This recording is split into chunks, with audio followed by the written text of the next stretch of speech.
Okay, hey there, folks. Thank you for tuning in to Obsesso Espresso once again, where we talk about, our own personal brews of obsession. And today we are joined by MargaretJoyceVT, MJ for short, who will be talking with about Pokemon. So hello. Hi. I'm Hi. watching your stream also, and I'm seeing the fat Pikachu and the Dr. Pepper, and I love it. Yeah, hold on, I need to turn the music down real quick. Oops. Oh no. But I was just cuz I tried to find a Grovyle plush, but like all of them didn't quite like face the right way, and also too I was just like, well, Pikachu, I know you hate Pikachu, but Pikachu's like more well known, and I'm just like, Uh-huh. well, if I'm gonna put Pikachu, I'm gonna make it fat Pikachu. It has to be fat Pikachu. The better Pikachu, for sure. Yeah. Yes, the supreme Pikachu, one might say. But anyway, welcome. I know you were very excited to talk about Pokemon today. So what is it that got you into Pokemon? I'm assuming that, like everyone, it's kind of like a childhood like thing that you got really into, but what was it that like spurred it on specifically? Yeah, it's kind of, it's not like a long story. I feel like most people who get into Pokemon either have someone in their life who's already into it, or, Mm-hmm. maybe it's like an older sibling or something that you watch the cartoon with on Saturday Yeah. mornings at 9 a.m. For me, it was kind of both, except I don't have any siblings. I I grew up going to daycare, so between the ages of 4 and 11, I was 2 houses down from where I lived, in a daycare system, and I started attending this daycare before it was even like a legal daycare. It just was like Yeah. a nice old lady down the street, Yeah. and then we started getting more kids, but she has 3 grandsons, and two of them are around my age. One of them was like super older. I say super older, but I think he was like maybe 6 years older than me. Mm-hmm. And so he played a lot of like Smash Bros. Melee and Kirby Air Oh. Ride and all of that. So I grew up really watching these older guys play video games. And I remember distinctively one day we were sitting on the couch, and um they were playing, I think, Pokemon, like either Gold or Silver or something, and they mentioned, "Oh, the new game's coming out in a few months. Are you gonna buy them? Because we want to trade with you. We want to battle and stuff." And I was like, "I don't know. I'm 4 years old, dude. Like, I don't have any money like that." I don't know Um, what a Pokemon is. I don't even know what a Pokemon is exactly, Yeah. but um, eventually I just got into it kind of like that. We would, before we would go to school, they would air like the reruns on like Four Mm-hmm. Kids TV. So like Oh, 7 the a.m. old we'd be Four sitting at Kids. like, yeah, right, in the Four Jelly Kids donuts. dub, jelly donuts for real. So yeah, I grew up, watching that in the mornings before Digimon, because it was Pokemon then Digimon. Oh my god. Um, yeah, and then, yeah, we talked a lot about when the Hoenn games came out. I ended up getting a Game Boy Advance SP for Christmas that year, so 2003, and my mom gifted me Ruby version, coincidentally, and everyone in daycare was like, "You gotta choose Torchic, it's so cute," and I was like, "Yeah, I'll choose Torchic."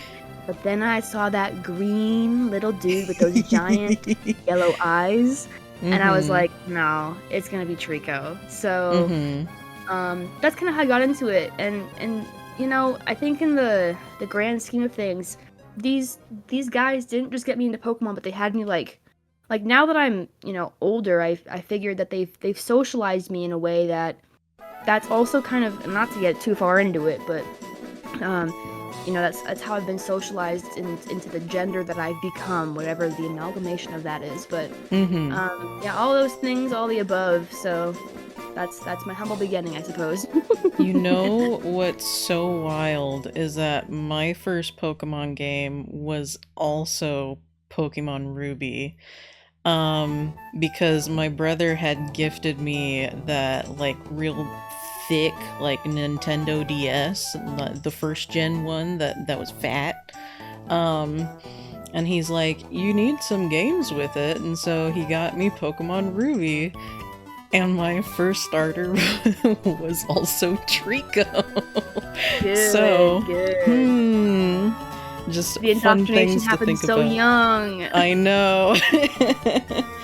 But so then I think you kind of got into it a little bit, but then how did that love for Pokemon, like what makes you so passionate about it? Because of those connections that you had with it? Yeah, I mean, like, yeah, in a way. Mm-hmm. I think that there are a lot of aspects to Pokemon that are enjoyable for all different types of people, whether it's the anime or the video game or the Pokemon trading card game, or you know, like now if you're thinking about it, and as an adult, you have Pokemon Go that came out 9 years ago, by the Oh way. my god. That's wild 9 to years think ago. about. You also have like, you know, the competitive side of things, not just the nuzlocking, but the actual Pokemon like video game championships and the trading card game championships. You have all these things, but some people, like back in the day and even now, people in the community like really stressed like effort values or EVs or IVs, right? Like certain items that moves that boost or lower certain stats and abilities and things, and I never really like cared for any of those like advanced things, so to say. And you know, like I have it written down in front of me here, and I want to mention this, that I don't really even care for them as a company, you know, because there's a lot of problems with it. Yeah. And I also don't like the fan base. Like, I hate to say it, but like, it is a male-dominated interest, and I think we have to like to look at that in a certain lens to kind of come to terms with the fact that as someone who is feminine presenting who does like it, my opinion to some people might never matter, and that's totally fine. I also cosplay the characters, you know, like I cosplayed May. Let's see, I've cosplayed her twice now, and I first cosplayed her in like 2022, I think. And at that convention, I got so much recognition from a lot of the people and like weirdos, but like in a loving way, right? Like, yeah. I'm a weirdo, you're a weird, like we're weirdos, right? We're like, weirdo. We're all like, weirdos here. I mean, if you're here, you gotta be a little bit weird, right? We're all weirdos affectionate. Yeah, no, for real. But like, but some interactions were a little bit like weird, like uncomfortable. Like they'd ask me, like, "Oh, May, you know, are you gonna go see Ash soon?" I'm like, "Brother, I'm a real person. Like, I'm not a character. You know? I'm cosplaying the character." They're like, "You ready for your next contest, May?" I'm like, "Yeah, yeah, sure." sure. But you know, I think the question. Sorry, getting back to that, like being It's okay. passionate. You know, like all those things, you know, do make other people passionate, and in some ways, me as well. You know, I love the challenges that people present themselves with in a nuzlocking community. I call it the fanimations, because people will like animate things by hand that have like nothing to do with the Pokemon company as an institution, but just do it for fun. The series. I mean, I grew up watching the anime, and I know some people say that it's gone downhill or that they miss Ash and his journey. I think his journey ended blissfully wonderful. Like, it was a great ending. It made sense. I loved his team. I cried every episode because of that dang opening that they used. I was like, oh, I'll go anywhere if I'm with you, you know? Yeah. I like how everyone has a favorite Pokemon. Like, I think out of the thousands of Pokemon that exist, like, every single Pokemon is someone's favorite. Even Arceus, you know? Literally so many people, like, if you ask, like, 10 different people, they're all gonna give a different Pokemon, usually. And that is something that's very unique about Pokemon. Yeah, I mean, you know, my favorite, of course, is, like, the Trico line. I do like that, but I also love Snom. We'll get back into that later, of course, but I love that little icicle dude. Snom is so cute. He really just is, and I like Frosmoth, what he evolves into, but God, that little tiny, squishy, spiky little boy, I love him. But yeah, you know, I think, and I think, like, honestly, it's the anime. I mean, like, at the end of the day, like, the games, anime. Yeah. But people will always complain about the games. They'll say, like, oh, this graphic doesn't look good, or, oh, you didn't put that Pokemon in, or, oh, they didn't do this or that. You know, and it's like, dude, this is for kids. Yeah. Yeah, and that's always something that you just kind of have to prepare for each and every year. There's, like, a new Pokemon game. The fan base is always going to complain about one thing, more or less. But so ultimately it comes back to the good old Saturday morning cartoons. Oh my god, yeah. I mean, I don't want to get, of course, I've already spent a little bit of time on this, but I still remember, like it was yesterday. Spoiler alert for anyone who hasn't seen the Sinnoh series. This is about to be a Sinnoh series spoiler. But Ash caught an Apom, I believe in the Hoenn region, his Hoenn region team. And that Apom, then, at the end of each region, he would give his team to Professor Oak, right? And then, like, he started off the new region, like, totally clean slate, just him and Pikachu. But this Apom followed him from Hoenn into the Sinnoh region, and you know, a number of reasons for that. One, it loved him, but two, Apom got an evolution in Sinnoh to be Ambipom, right?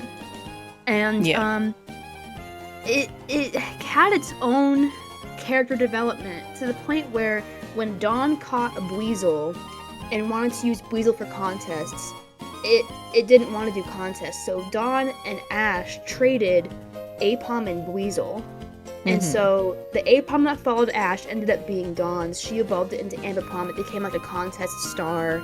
And then at the end of Dawn's contest journey, Ambipom, you know, caught the eye of some, like, Pokemon fashion designer. And Dawn just, like, gave the Ambipom away to this fashion designer so that Ambipom could have, like, a loving, like, next journey. And it was just kind of like, it broke me into tears. So I'm like, oh no. This Ambipom that was once an Apom that followed Ash from region to region, then got traded, then got, like, you know, like, I couldn't process it. I was, like, what, 9 or 10 when this came out, right? And my mom walked in on me crying about this Ambipom being traded away, and she's like, you're crying over a Pokemon? And I'm like, Mom, I'm 10. Like, what do you mean? Mom, I'm a you child. cry too if you were me. Yeah. But that always just stood out to me, and they always make not only the people characters, but the Pokemon characters as well have, like, these really intense stories. And you know, I still enjoy it to this day, even the spin-offs like Concierge and things like that. So just the animation, I'd say, is an overall too long, didn't listen. That's my answer. That is completely understandable, which that suddenly makes me think, so you like the show. What about the movies? Do you have a favorite movie? Do I have a favorite movie? So I recently just rewatched Destiny Deoxys. A few weeks ago, like maybe 2 weeks ago or something. So it was just on my mind. I'm like, I gotta rewatch this. I gotta remember what it was about. I mean, I think, biased towards like the Hoenn Sinnoh movies because that was like my childhood. I can appreciate the nostalgia for like Mewtwo Strikes Back and all of that. Damn, I mean, I own the Lucario movie on DVD, so like I'm inclined to say that one. Yeah. I really enjoyed The Rise of Darkrai. I haven't seen, you know what was really good actually? Oh, what was it? There was the recent one with Zeraora. It was like Pokemon, it was like one of the new ones on Netflix. It's not there anymore. But it was in that town with the festival, like it was the Wind Festival or something, and then that young girl met the Zeraora and like nurtured it back to health or whatever. And it had like Ash wasn't really in it, like at all. But it's a newer movie. It's a really good one. But yeah, oh man, that's a tough question.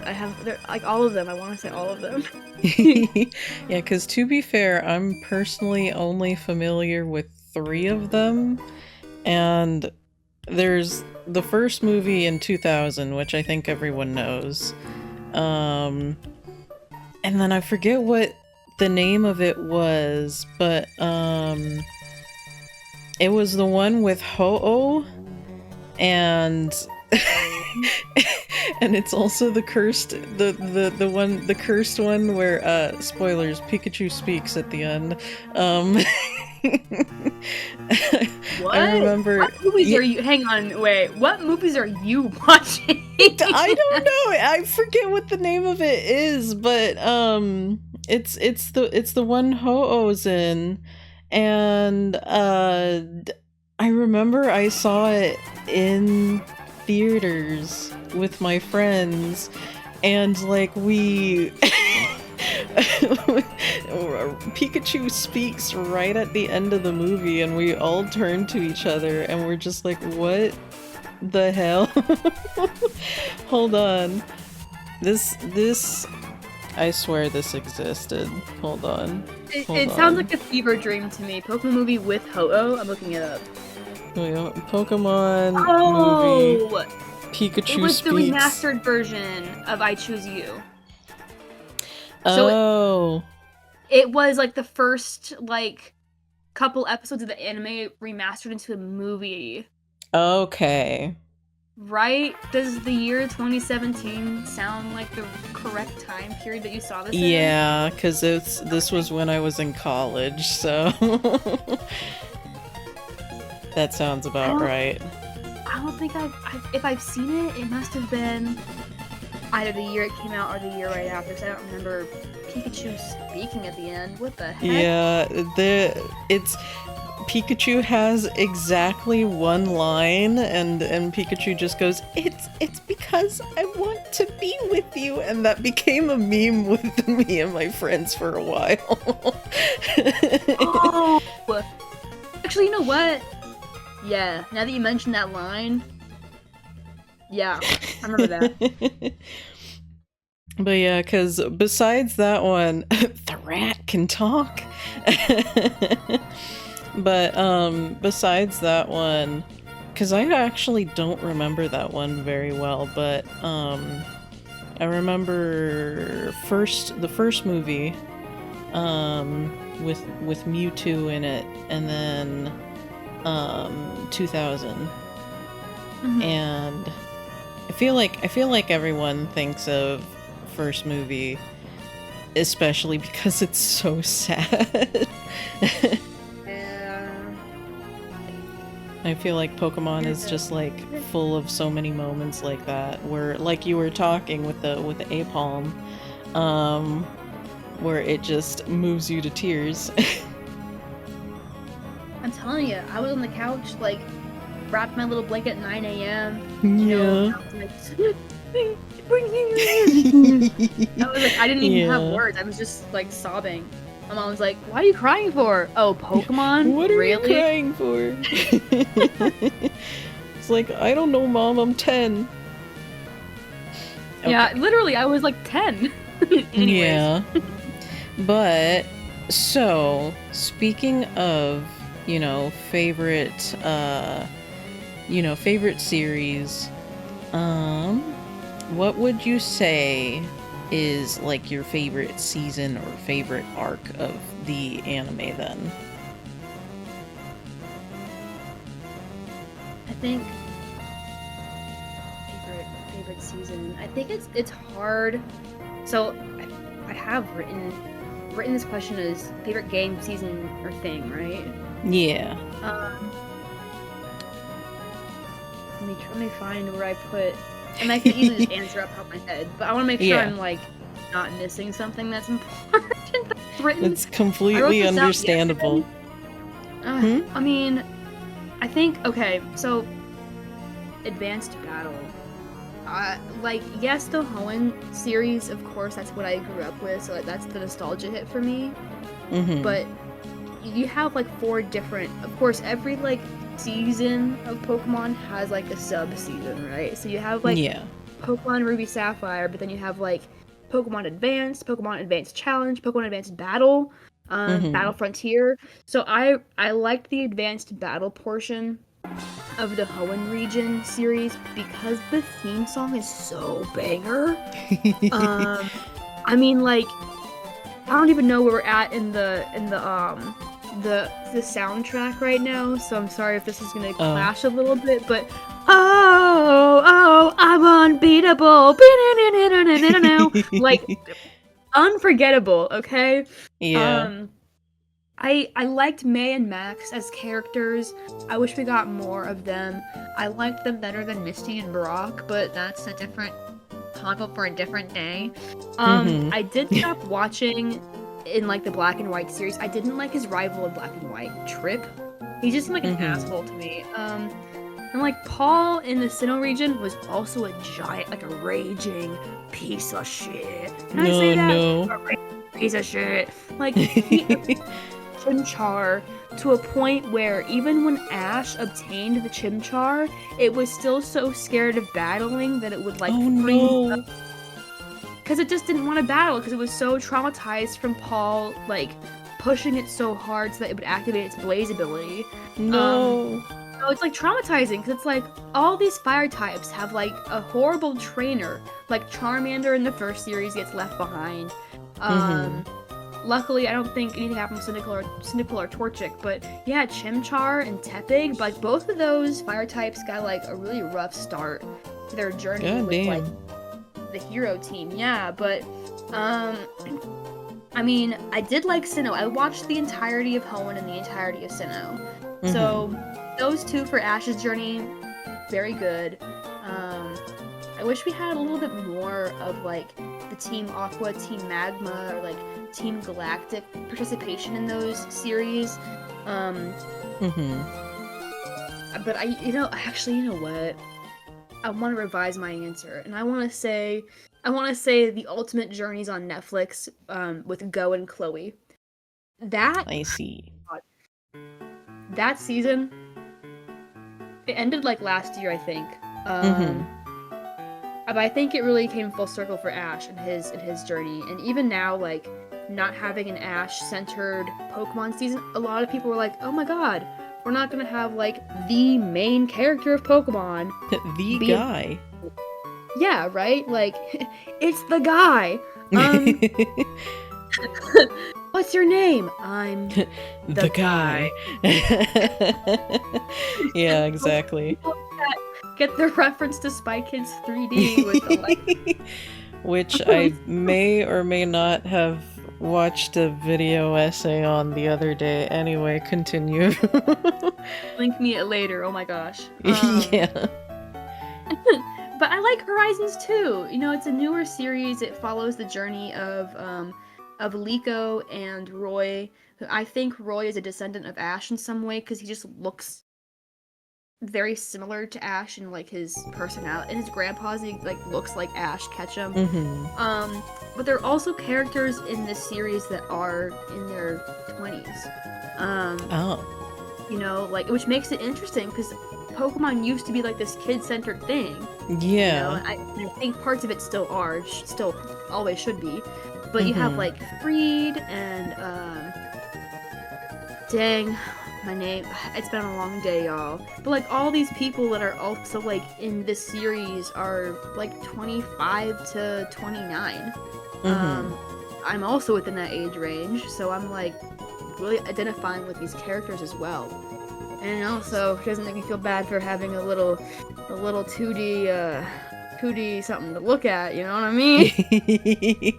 Yeah, so it feels, this might be a weird comparison, but it's like the Toy Story 3 for Pokemon, where it's like everyone who grew up, and it's kind of like saluting to those who grew up with the series in a way. Yeah, I think in a way, I mean, I haven't joined any online discourse regarding this series because, one, I haven't seen any of it, and I'm thankful I haven't seen any of it because I feel like if anyone's talking about it, it'd probably be negative. And also, too, I don't want to start talking about it because I feel like people would have negative things to say about it, whereas me, I understand that it's, like, it may have some elements that cater to an older audience, but at the end of the day, Pokemon is still for people who are like young. Yeah. You know? So I think that's something to keep in mind too, just in general. It's like, first and foremost, it is a series that is for kids, as it was like many years ago when we all started. Yeah, you know, I think that, and like 4 kids is in like the number 4 kids TV. No, I'm kidding. 4 kids. yeah, but I think that was one of the questions you had here too, is like, what is Pokemon about? I think like at the end of the day, it's about having fun. You know, I think there are a lot of things, like I said earlier, like a lot of like elements that you can enjoy at any age, but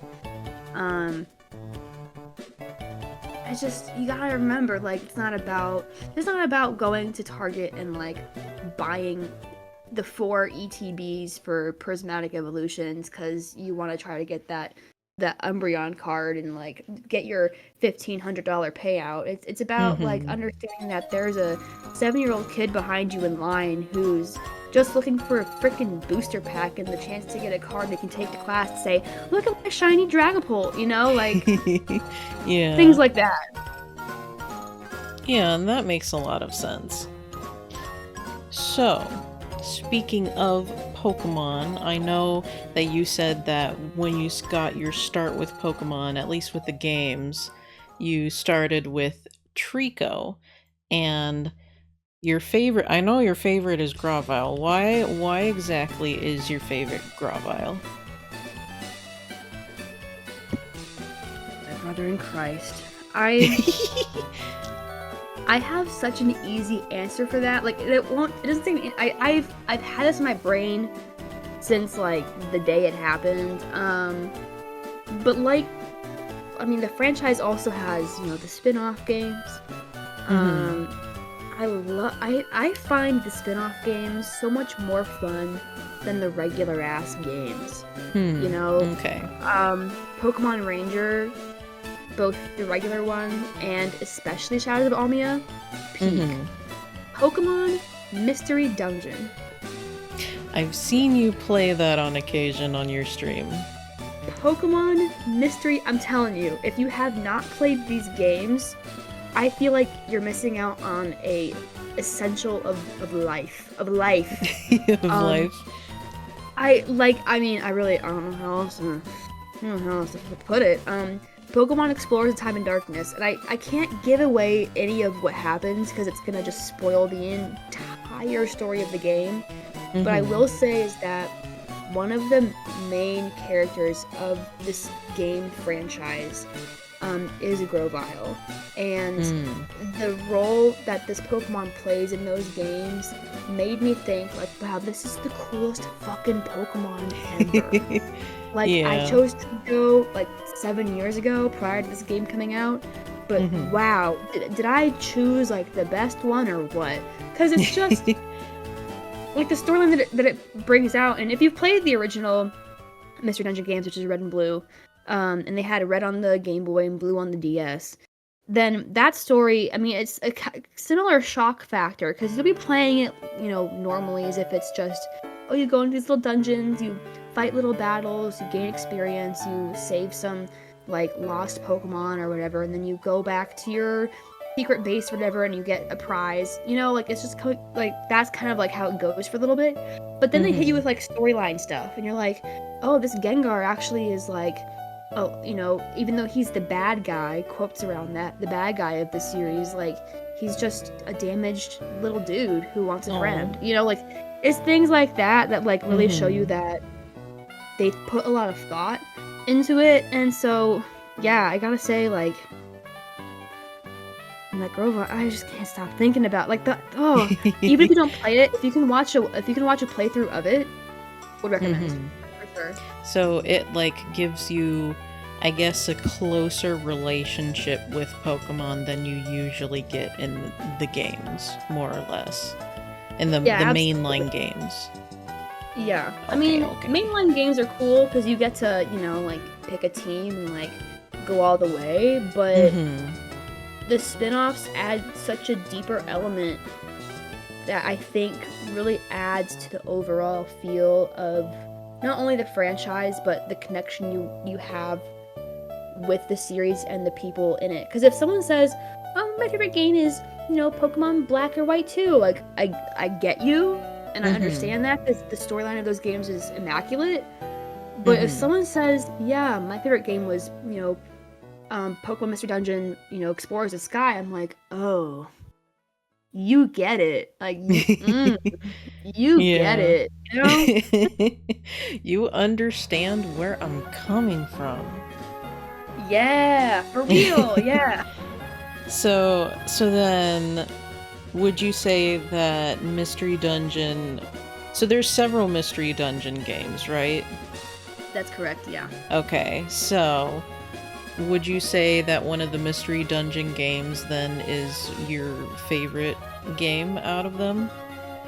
No, I haven't. So there are, I think there's like technically 3 dungeon games, like 3 dungeon games, but then they have like their own, like they have like blue and red versions, right?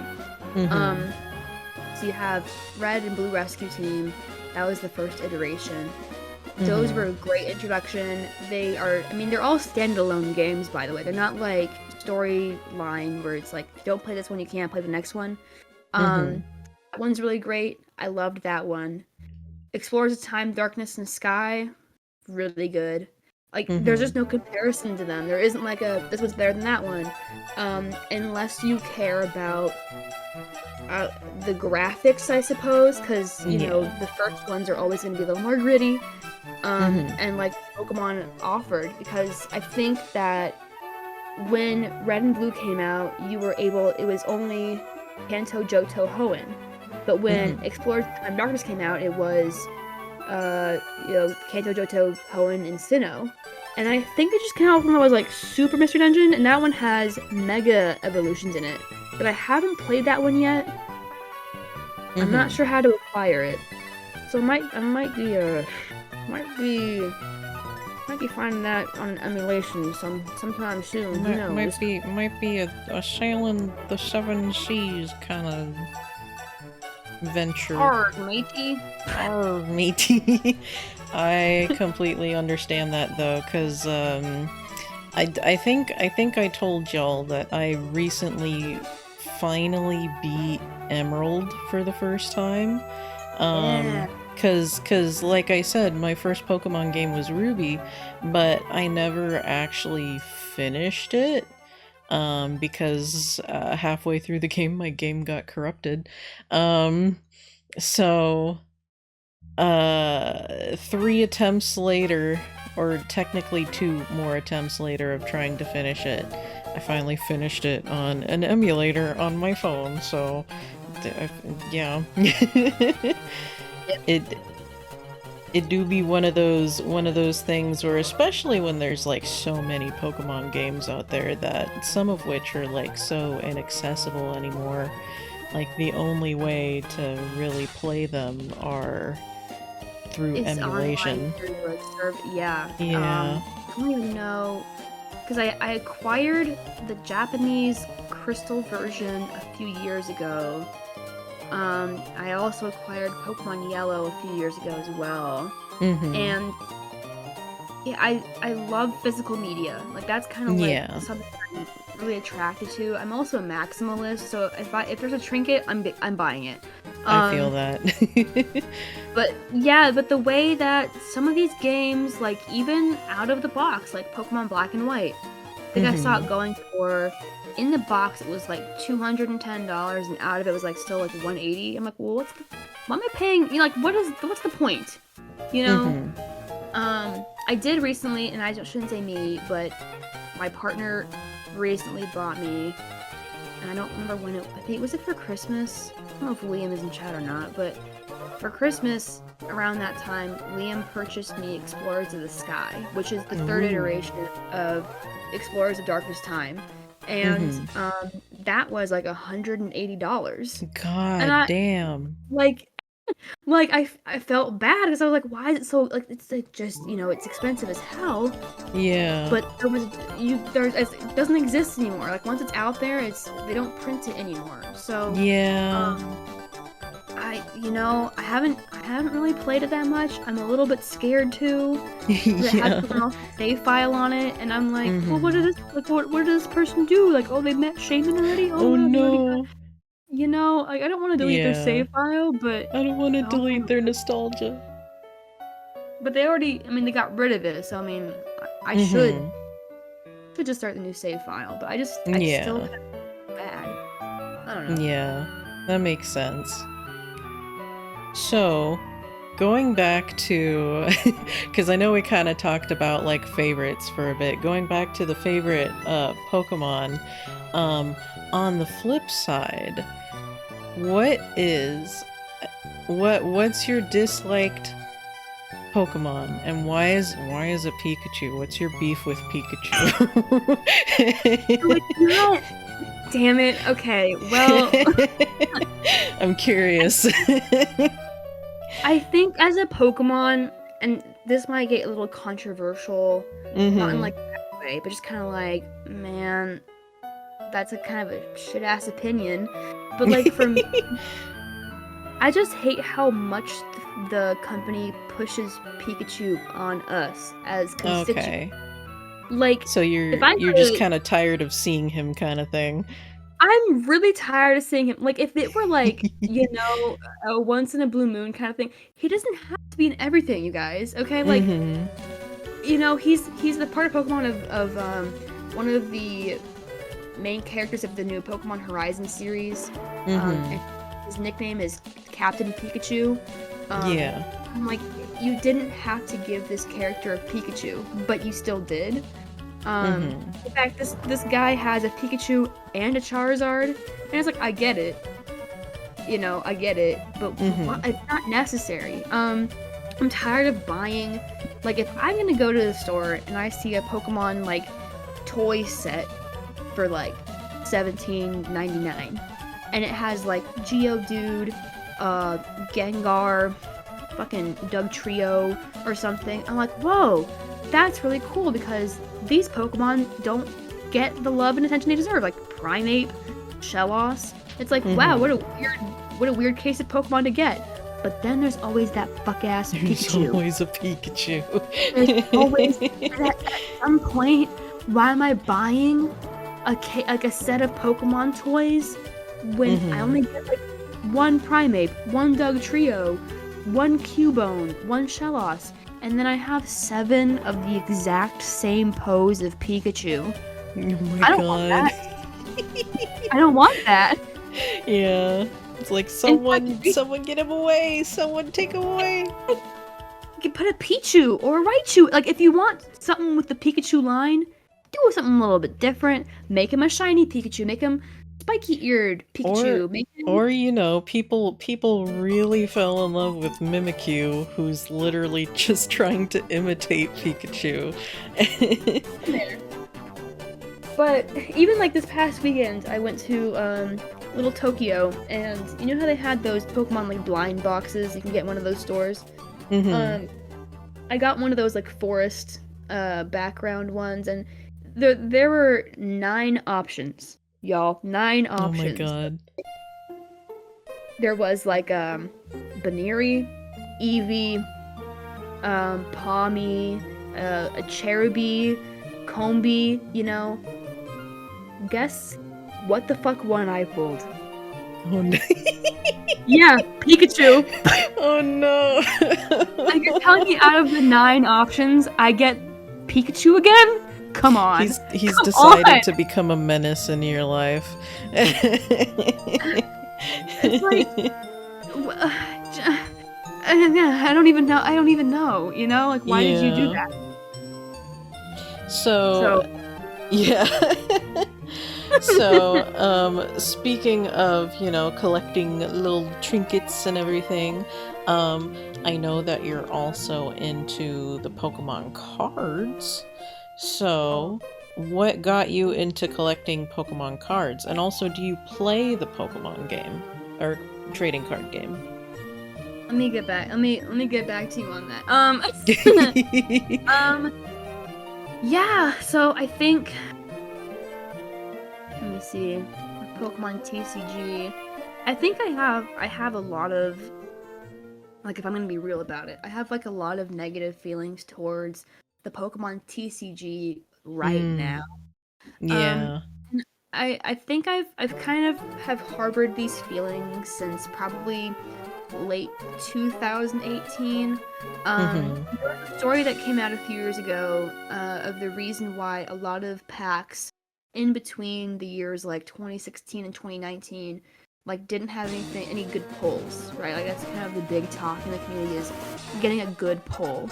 And it's because someone who was on the line of the factory that, you know, emitted these cards would just steal the good pulls off the conveyor. What the fuck? That's where they, yeah. So that's where all of the good pulls went in a couple of different, you know, series that came out between those years. And so when that came out, when that story broke news, I was like, wow, that's like weird. Like that's gotta be a one-time thing, right? But then we're seeing that happen now with the people who are purchasing these packs and getting good pulls. Instead of like using them or, you know, selling them or I don't know, like whatever else you do, bringing them to recess on your fucking like lunch break and saying, "Wow, guys, I pulled a Charizard card," you know. They're holding on to them and they're buying in bulk, so they're, you know, scalping is a big thing. It's a big issue in the community right now, and I feel like a majority of people would agree that scalping is bad and that when we see one, we kind of beat them up. Not permitting violence here, but you know me. But also, you know, wink, wink, nudge, nudge. You know me. So that kind of goes back to exactly. It kind of goes back to like the original, you know, thing too of like it's for the kids, right?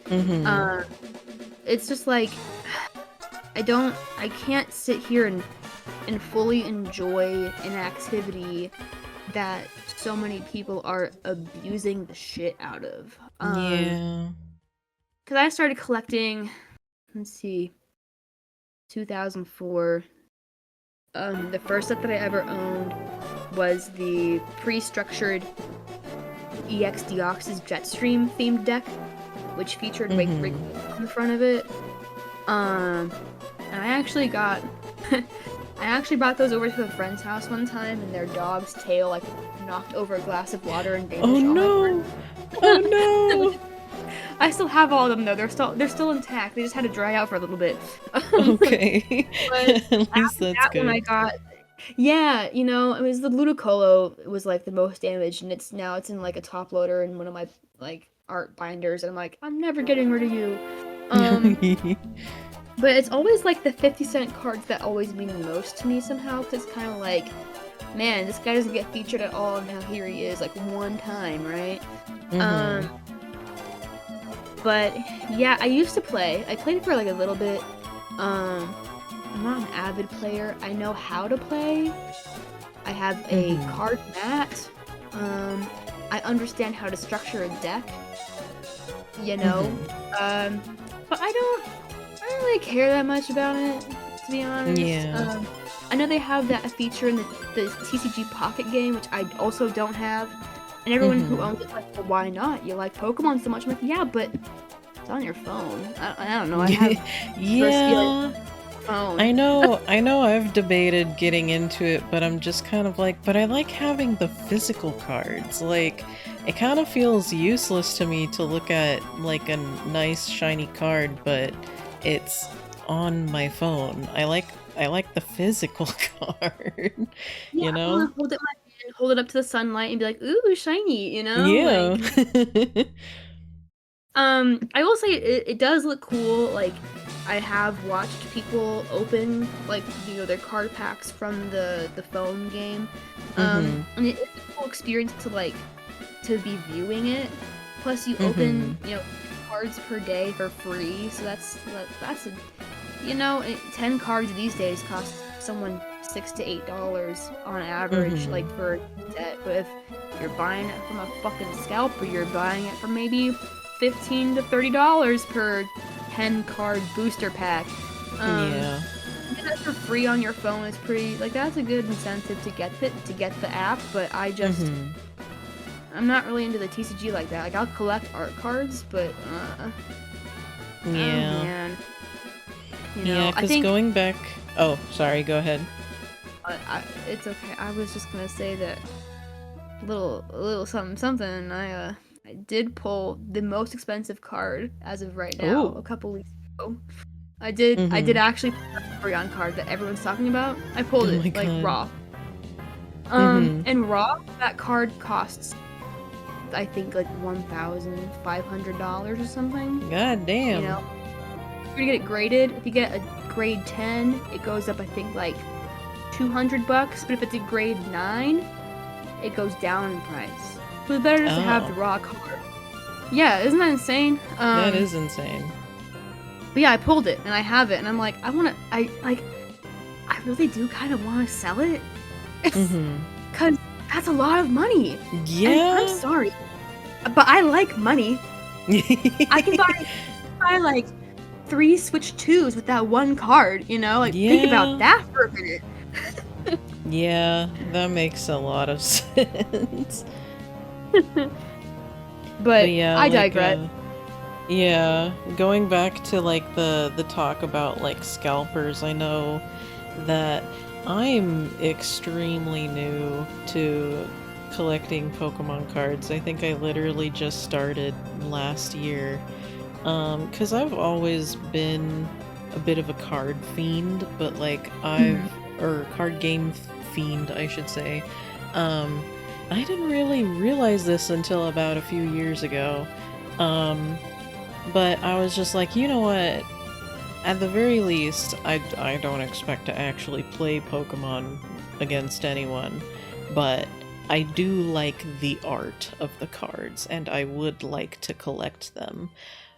But a thing is, like, at least every time I've gone to, like, a major retailer store, there's never any Pokemon cards. And so that doubled with, like, seeing TikToks of being like, yeah, I work at Target and I'd have to check beneath the shelves to see if anyone stashed anything there. Like, it's very discouraging, so like I can completely understand that mindset against it, and like why that would like sour an experience with like collecting Pokemon cards, because I feel it. As someone who's like completely new to this, I feel it.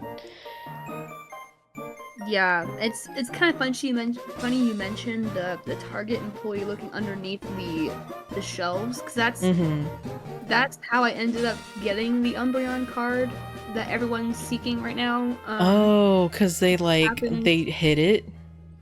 Yeah, and Liam works there, and he was like, I just found this under a shelf one day, here you go. I'm like, okay. You know? Here it is. Whoever hid it. Sorry. Sucks to suck. Sucks to suck. I'm also sending you a link because talking about like the art cards and stuff and like, getting into collecting and things. I did go to a card show a few weekends ago, and I don't know what it's like down here in the southern part of California and how like what card shows are available or anything. I know a lot of conventions that happen, they have like aisles of card dealers, and it's fun to look at people's collections and stuff. We went to this card show a few weeks ago, and I went in looking for one card, which is this Chi-Yu. I think it's an EX card or something, but it's so shiny, it's so orange, and like I really wanted this one singular card, and it was $36. But we found it, and then I purchased like I think like 4 or 5 more cards that I did not have on my list that I was like, ooh. So if you ever have a chance to go to a card show, like they're really cool, and some people will like, if you have like a card that's like they're selling for like $7, and you're like, oh man, I only got 5, whatever. They'll be like, yeah, sure, kid, give me 5. They're really like amicable in that way that if they want to sell, they will sell no matter what. So, not saying you should haggle them down or anything, but a lot of them will just be like, oh, you want these 2 cards? I'll give them to you for $10 total. You're like, okay, cool. Whereas like the total individually was like $17. I'm like, all right, man, I'll take it. It's like stealing candy from a baby, but whatever. Yeah, because I know because of that, like I've been debating like actually going into like a trading card game shop, which there is one near me where I live. I just haven't gone yet because I'm intimidated. Yeah. But speaking of, do you have a favorite card?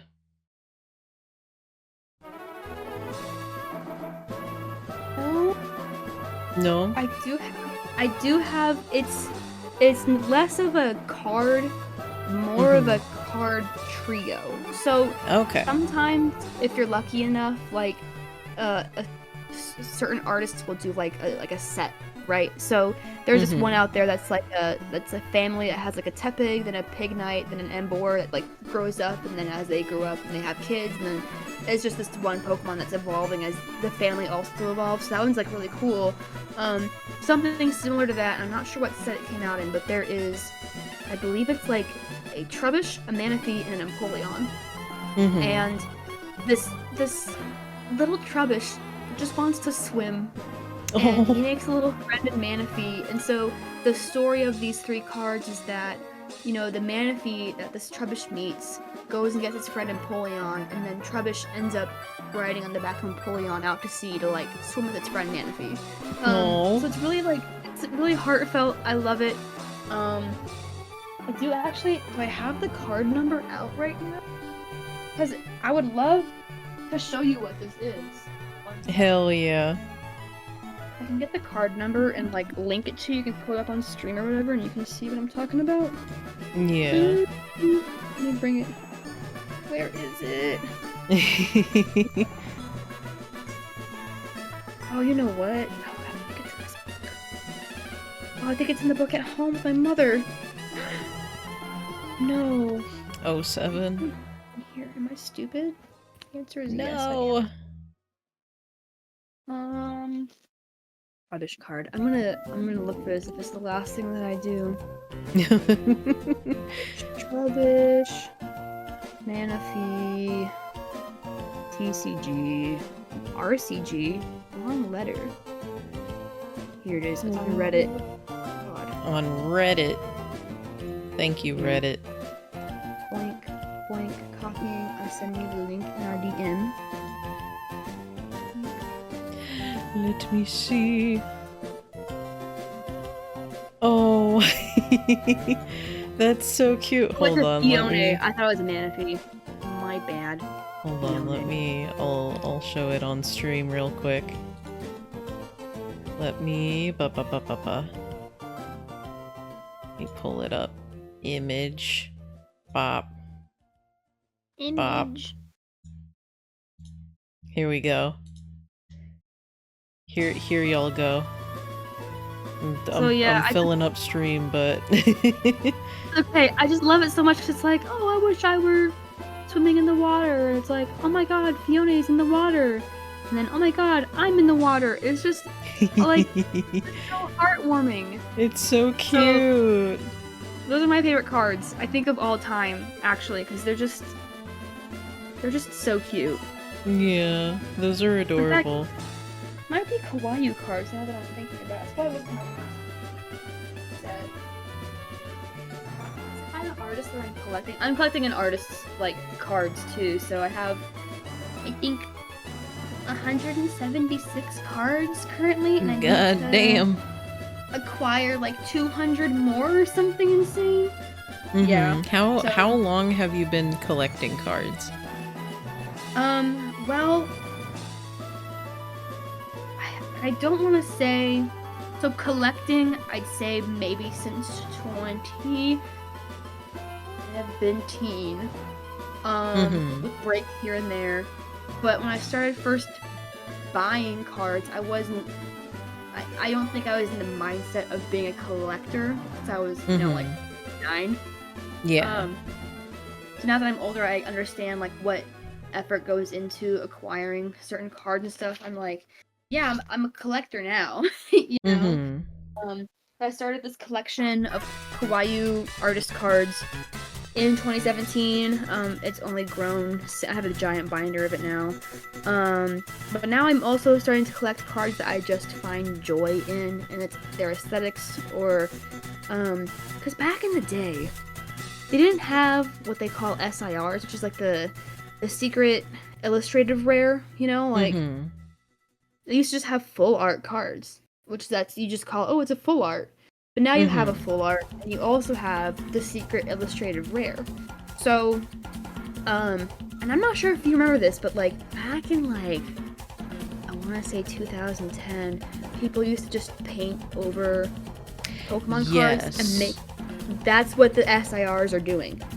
Oh, okay. They are now. They created that. They've made that idea into an actual like purchasable like.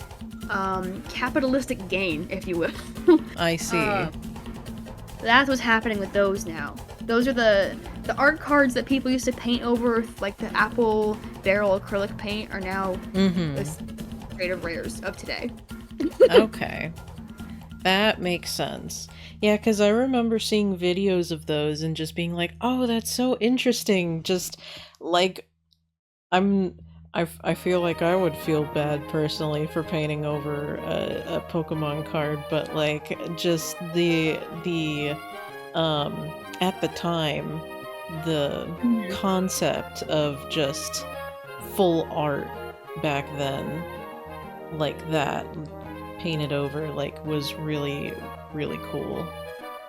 Yeah. So they found a way to monetize that. As they do. Yeah. Anyway. Yeah, but I know we've talked about the woes of, you know, getting into collecting Pokemon cards, but would you have any advice for folks who are looking into collecting themselves? I would say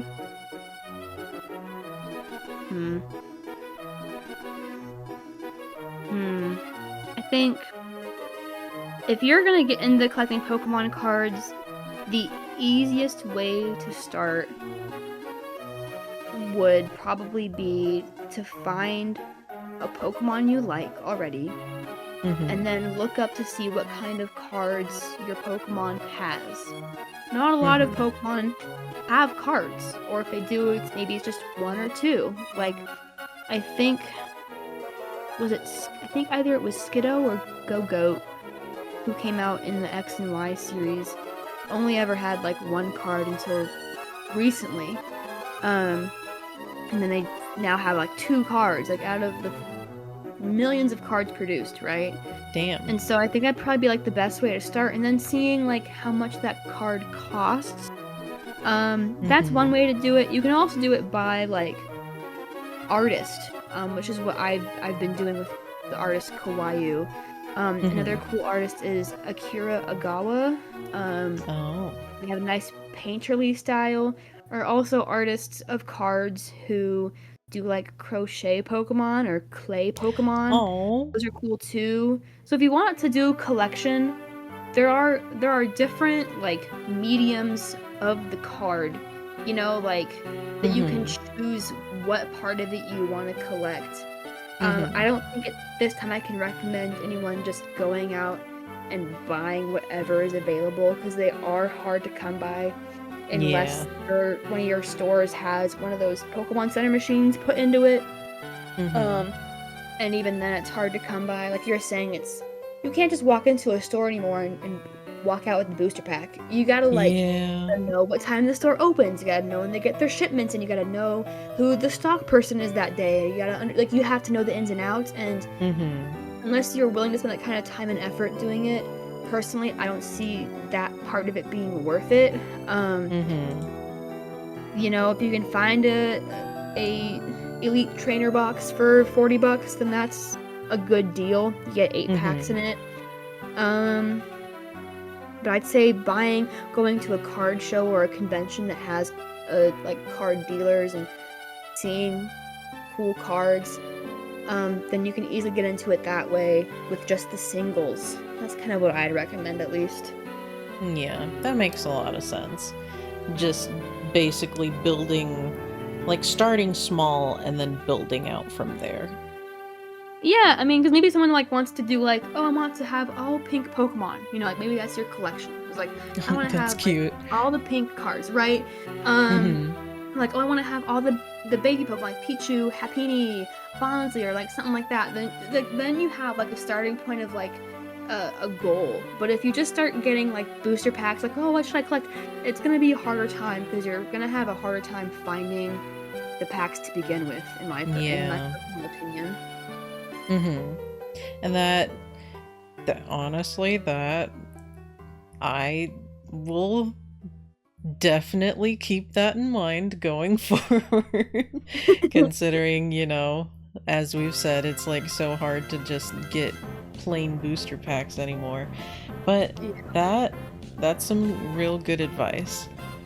But you actually mentioned earlier Pokemon being like, it really is like a franchise that's of many mediums, of many media, so to speak. And so like, to go back earlier when we were talking about the games, I feel like Pokemon especially is one of those that, not just from the franchise perspective, but in fan corners as well, there is like so much that you can find, and one of them being Pokemon challenges, and I know that the most popular one is the Nuzlocke. Which, interestingly enough, I found out recently that the Nuzlocke started with Pokemon Ruby.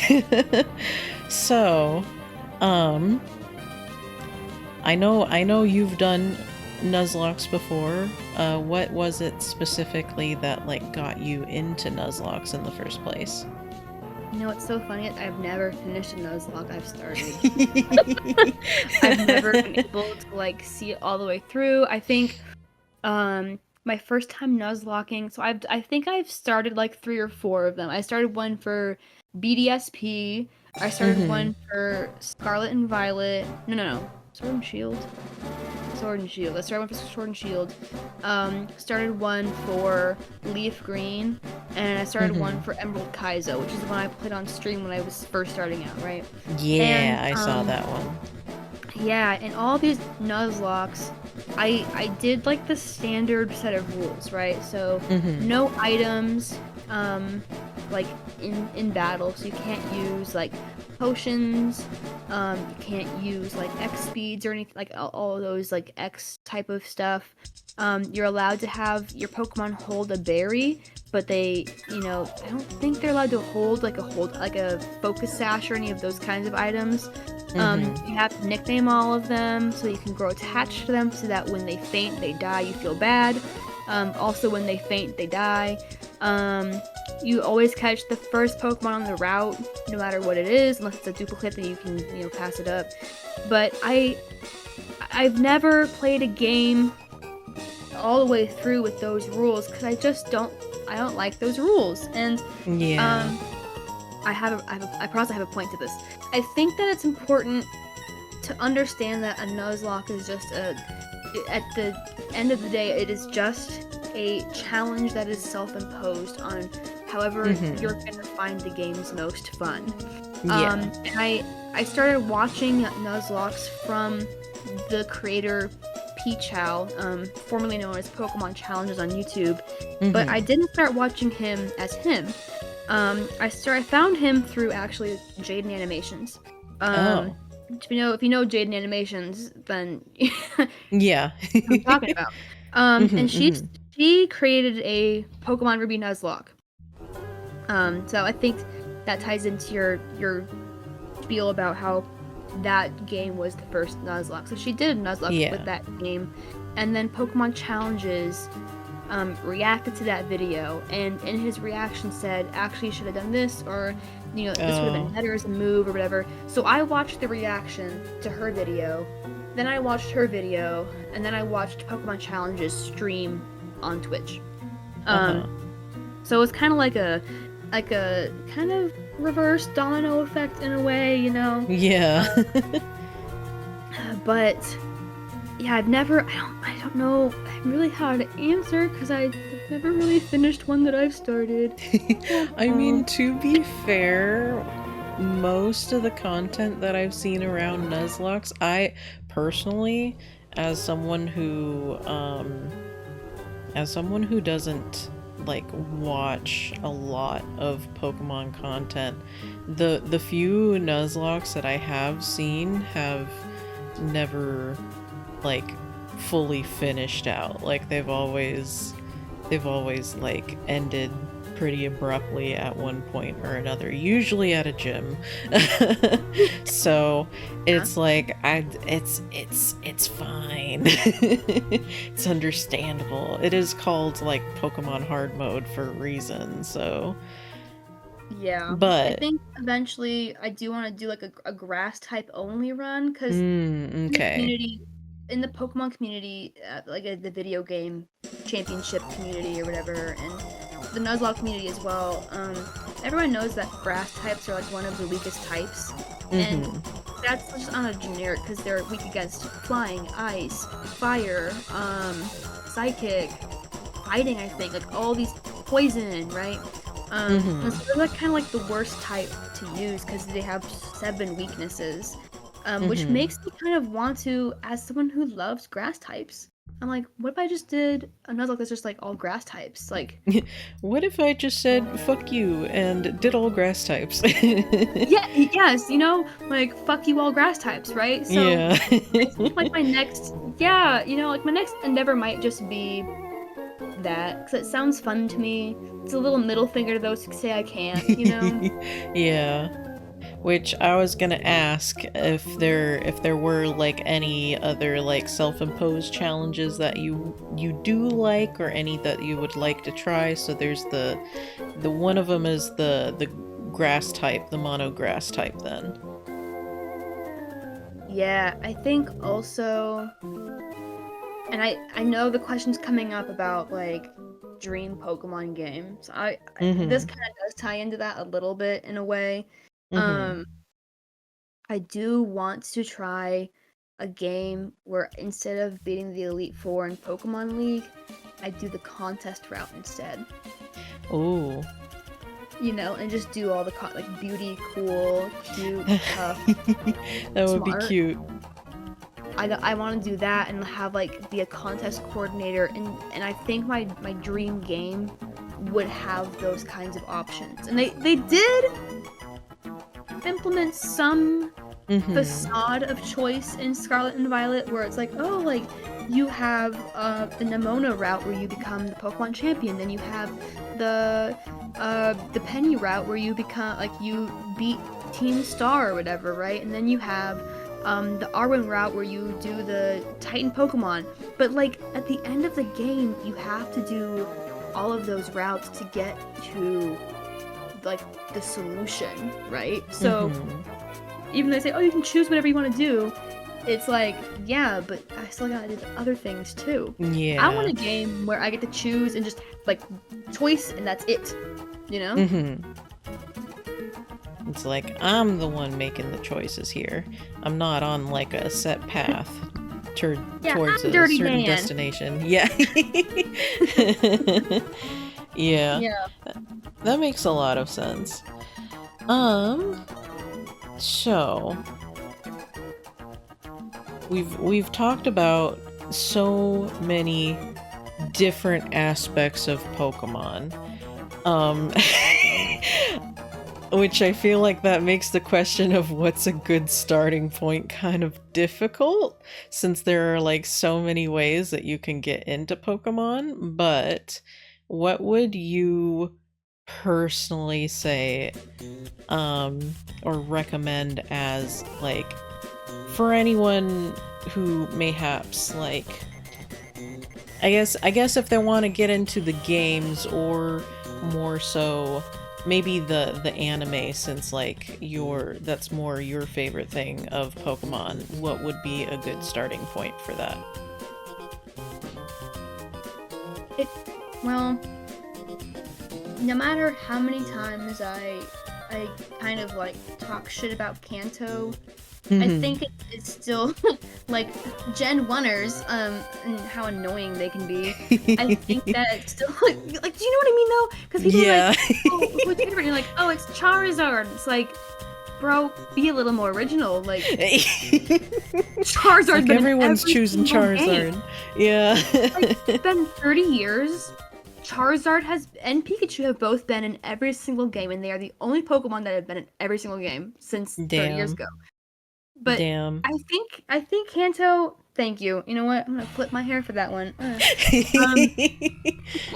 But I do think, like, some part of Kanto is necessary to understand, like, how far we've come. And you don't have to start watching, like, the Indigo League Pokemon series. I really, I don't even know. Like, you can start anywhere in the Pokemon series as long as you start with whatever generation you're going to start with. Like, if you're starting with Kanto, then you gotta watch Season 1, Episode 1, right? If you're starting with Johto, start with, like, Season 4, Episode 1. Like, whatever is, like, this is your new region, like, start there. Don't start in, like, the middle of, like, Advanced Challenge and Ash is on his, like, 5th gym battle, you know? Like, start from the beginning. To get the full experience with the anime. And I think with the games, like, the Kanto thing is something that plays in my mind. Like, it's a constant, like, thought for me, because I feel like I started with Kanto. I started with Pokemon Yellow, right? And from there I kind of branched out. And you don't have to start with, like, all those fucking games. You can start with Leaf Green and Fire Red and get the Kanto experience. I would not recommend starting with Let's Go Eevee or Pikachu. I think they're great games, but those games they're not different than the other Kanto games, but they're just so much more involved that you're still missing out on, like, the original storyline, you know? Because in Let's Go, you don't, Blue isn't your rival. Some other random kid is. So, I'd say a great starting point, whether it's just for casual gaming or even Nuzlocking, Fire Red, Leaf Green. If you're, like, not really thrilled about Kanto as an idea, Soul Silver and Heart Gold, you play through Johto, and then after you play through Johto, you play through Kanto as well with that one, so you still get both regions. And I love those games, because you have the Pokemon follow you around, and that's really cute. And you have little You can take little photos along your path with your Pokemon team. That's cute too. What else is there? They also have in that Soul Silver and Heart Gold is the Poke Triathlon, the Pokeathlon thing where you like mix different. Right, you remember that? Did you play those games? I don't think I have. I think the only two Pokemon games that I've played are Ruby, technically Emerald, and I think I played Pearl, but I'm not entirely certain because it was so long ago. Yeah, you would be a Pearl player, not a Diamond player. I can see that. I can see that. Well, cause I remember it was a DS game, and it was like semi 3D, but that's like the most that I remember of it because I don't think I got very far in it, and I honestly don't remember what happened to the game that made me stop playing it. So. It's a very vague memory. That's why I'm like, I think it was Pearl, but I'm not sure if it was Pearl. I mean, it was either that or Platinum, so... Yeah. Probably Pearl, though. Pearl... I mean, I played Diamond, but... Mm-hmm. I just don't like how palky it looks. I don't know, I just think it's like...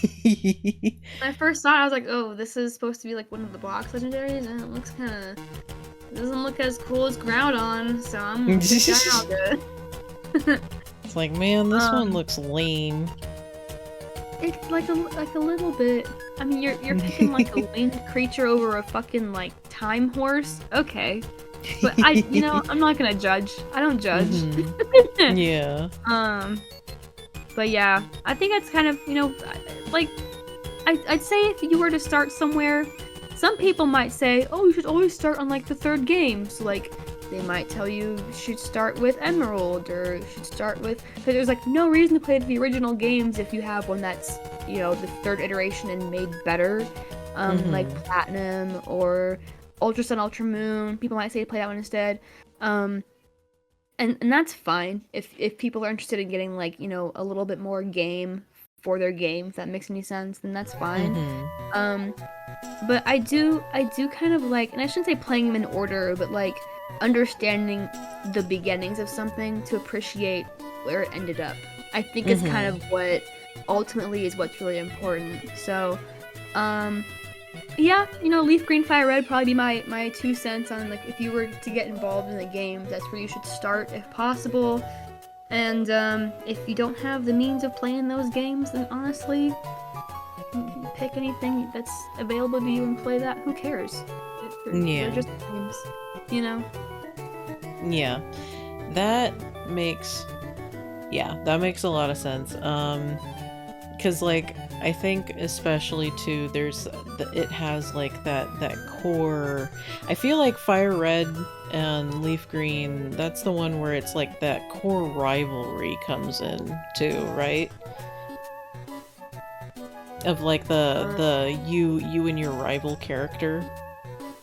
Yeah, and you play as the original character Red, which is really important because people will say, oh, like if you're playing the Johto games and you go to Mount Silver, it's like, oh, you're facing Red. Oh my God, Trainer Red. And that that was the first video game character in the Pokemon franchise. So you gotta also pay like homage to that character as well. In my own way, I suppose. Okay. So, speaking of, is there anything else Pokemon related that you haven't tried yet but would like to? Because I know that Pokemon, like we've said, is like a very huge franchise with like so many different facets. You've got like you've got merchandising, you've got movies, you've got shows, you've got games, you've got food, you've got all this other stuff. Is there anything like highly specific that you're just like, I really want to try this thing? Yes, but it's not like a. It's not like it's okay. So I mean, of course, this answer might change over time. I think like my cop-out answer is I'm gonna go to the original Pokemon Center, you know, like in Japan.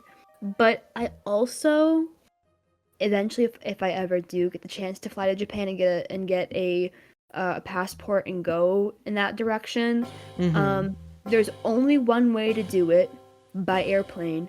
But that airplane has to be a Pokemon airplane. I will not travel any other way. If they give me a fucking Hello Kitty nope, it needs to be Pokemon. And I don't even care if the plane is fully yellow and Pikachu themed. If it's not Pokemon, I'm not gonna get on it. That fully reminds me of there's this YouTuber that I follow called Kuga's Travel, where he originally started making videos purely of like travel locations or like ways to travel in Japan, and then he slowly reached out to other places of the world. But he did make a video on, it was a Pokemon train, but despite it being Pokemon, it was purely just Pikachu. And so it was this yellow train that was just covered in everything Pikachu, and it makes me think of that. Yeah, I mean, again, stupid rat, but it's fine. I'll do it. Yeah, stupid. What is that from Courage the Cowardly Dog? Stupid dog, you made me look bad. Yeah. It's exactly what I was thinking of. Stupid rat, you made me look bad. Yeah, exactly. But that, I think, would be a lot of fun, especially too if it's like super Pokemon themed. You have like little Pokemon like food, you have little Pokemon trinkets that you bring home with you, that kind of thing.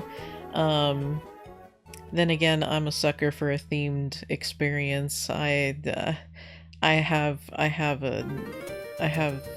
so badly want to like go to like themed cafes and shit in Japan so much. So I mean, hey, let's fucking do you think it's gonna break us as people if we went? You know how they have like those, okay, well, this might be a little bit too topical, who knows. You know how like some people like, oh, the trip made it out of the group chat, but the group chat didn't make it out of the trip? Like, wait. Do you know what I'm talking about? Where it's like, oh, we planned like a vacation with each other through the group chat, and then we got there and realized we all hated each other. Like, I'm scared of that happening. That's why I don't want to, so that's the issue, like, I don't want to travel to Japan alone, because it wouldn't be as fun, and also a little bit scary and not safe. But also, like, what happens if I travel with somebody and then it's, like, horrible of an experience? Yeah. You know, like, then what? Yeah, that makes sense. Especially, too, because I think the process of not only traveling, but like traveling to another country in itself is like very stressful.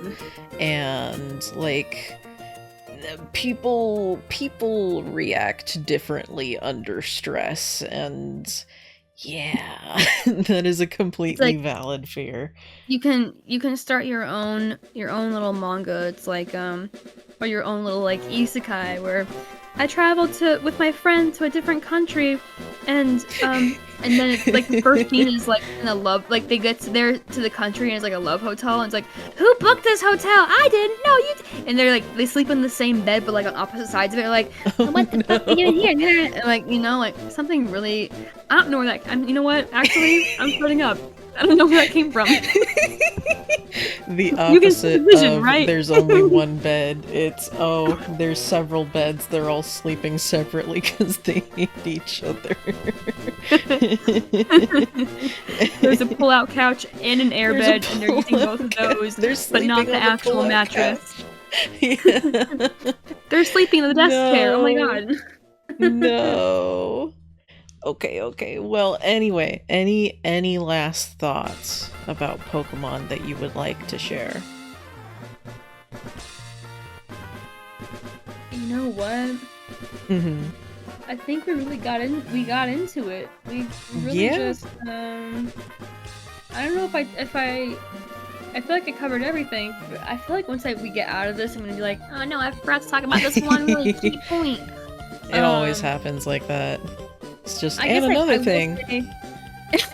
Another thing. I think at the end of the day, my last thing I will say about it is, in Scarlet and Violet, a lot of controversy over these games, as there was with Sword and Shield, and you know, when Scarlet and Violet came out and we saw kind of how horrible they were put together, it made me reminisce on the days where the community hated Sword and Shield for like almost the same things.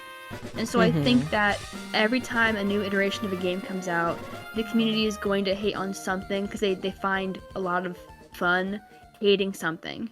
For me, I don't really hate anything with like a fiery burning passion, but I do want my HM slaves back, please.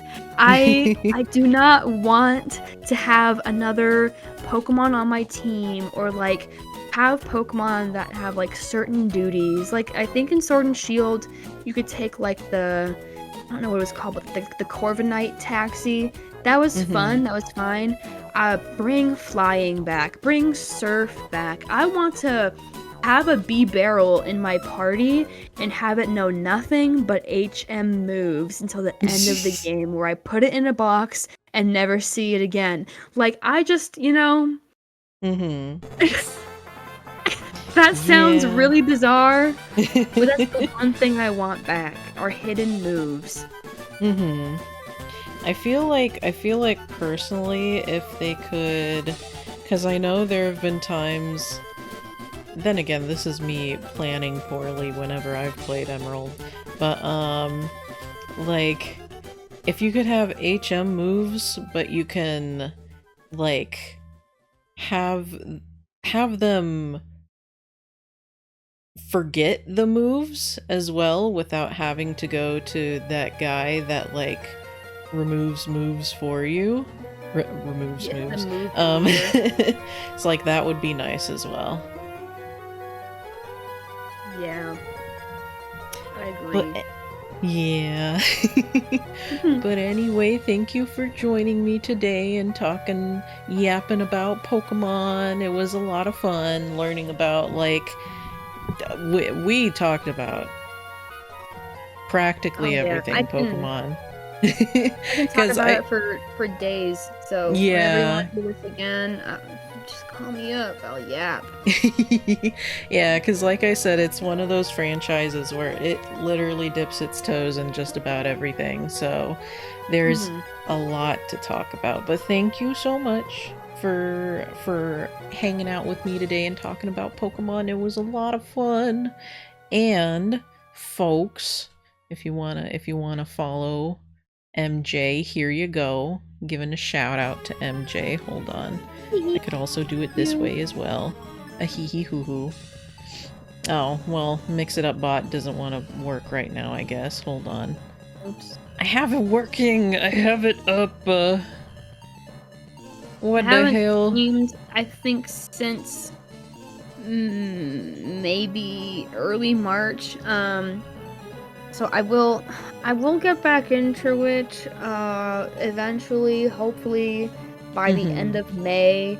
I have my graduate exam starting on Friday and ending on May 5th, and then from May 5th to May 18th I'm working on a final for another class, so I'm a little bit booked out with streaming on the back burner as of right now, but we do a lot of fun things over there, you know. We do a lot of what did I recently play over there? Storage Hunter Simulator. I love that game. I cannot wait to have time that was fun. to play it again. So And Hell yeah, brother. also too, there's the Discord as well, in which, you know, there's a whole bunch of shenanigans that happen over there. We have quality memes over there, if nothing else. So looking at Devin and all the things that he posts in there. Toothpaste toast. Toothpaste toast. Toothpaste toast. My favorite.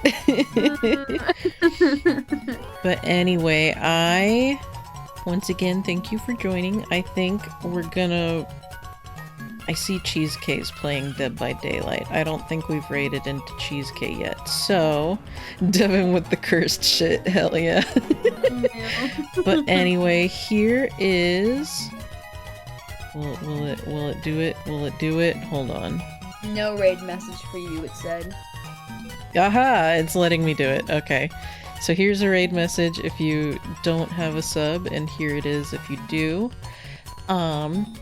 Thank you guys so much for coming and hanging out with us and, you know, listening to us yap about Pokemon. I would like to do another Obsesso Espresso the next... I think the theme is we're just gonna do this every second Wednesday of the month. So, we'll have to see what the next one is about. But, in the meantime, have a good day, night, time zone, and go have fun over at Cheesecake stream, okay? See you later, bye-bye, everyone. See you later, bye!